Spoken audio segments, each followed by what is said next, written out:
Hi, welcome to Uplift 66, a weekly video podcast that looks at issues of bereavement and loss.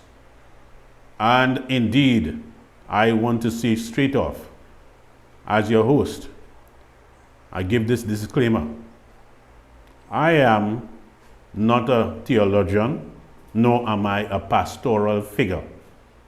I am simply a layman. I've been saved since my 30s, but ultimately what I bring into this program are my own insights, led by a couple scriptures and references that I see in the Bible. Now, Uplift 66, I must say, for those of you who didn't know, 66 is because of the fact that on my 66th birthday, I faced a devastating loss when my only daughter, Akeisha Phillips, passed away in Toronto, Canada. In addition to that, Uplift 66 represents 66 books of the Bible, which all carry some level of upliftment, and these are the kinds of nuggets that we try to share on this program every week. So, I just want to make sure that you understand this is a layman's project. Of course, we do have a central theme or an anchor verse, and the anchor verse is John 10, verse 10. I have come that you can have life and have it more abundantly, says the Lord. He's the one speaking to us with that verse. But why do you want to do that? It's because you want to make a change to move away from your, what you call, season of grief to a place of real purpose-driven life. And in other words, we are talking about your pitch focus on restoration, renewal, and even recharging your spiritual vibe, your spiritual education, your spiritual focus. So, we are going to be coming back to you in a little while as we address today's nuggets on this show. Hi, welcome back. Our message of upliftment today comes from the New Testament book of Philippians. And it is a book that was written by Paul, who had a message or lessons for the people of Philippi. If you are like me, you probably will know the New Testament better than you knew the Old Testament. Then this is the second New Testament book we are looking at in the series so far. Philippians is very, very significant. It's only 4 chapters, but a lot of themes that are recurring in our lives in different ways. So, the whole thing about upliftment is that this book has addressed peace, strength, and hope. Philippians chapter 1 verse 6 reminds us, he who began a good work in you will carry it on to completion. Even in grief, God is still working. Loss can make life feel interrupted, as though everything meaningful has passed. But this verse gently reassures us that your journey is not over.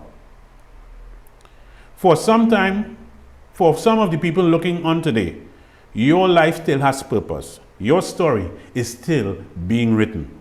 Healing may be slow, but it is happening. Now that is the first segment, because I look at this book from 4 segments. The first one is God is still working in you. Now the second segment is focused on finding peace in anxiety. In Philippians chapter 4, verses 6 to 7, we hear one of the most comforting assurances. Do not be anxious about anything, and the peace of God will guard your hearts and mind. Grief often brings anxiety, questions, restlessness, even fear of facing tomorrow. But here is the invitation.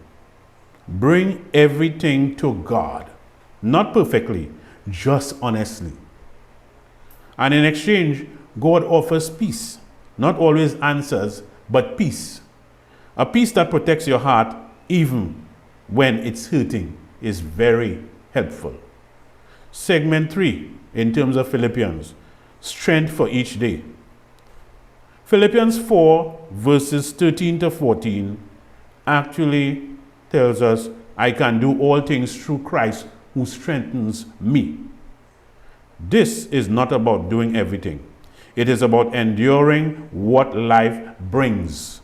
For the grieving person, this may simply mean getting out of bed, facing the day, holding on one moment at a time. And that is enough. Strength in grief is not loud. It is quiet endurance, and God honors that. I say it again. Strength in grief is not loud. It is quiet endurance, and God honors that. And the final segment of this book of Philippians in relation to upliftment, moving forward with hope. In chapters 3, 13 to 14, we are encouraged to press on, not forgetting the past, but not being trapped by it. Grief does not mean letting go of love. It means learning to carry love differently. Memories become a source of strength, not just pain. And slowly, gently, life begins to open again. You are allowed to move forward without leaving your loved one behind in your heart. I make reference to the point that was shared when we had the psychotherapist, Miss Claire Kirk, on a couple of weeks ago. And that point, she brought forward that there are some people who stay in grief and don't move on. They cannot move beyond the person who has passed or the people who have passed.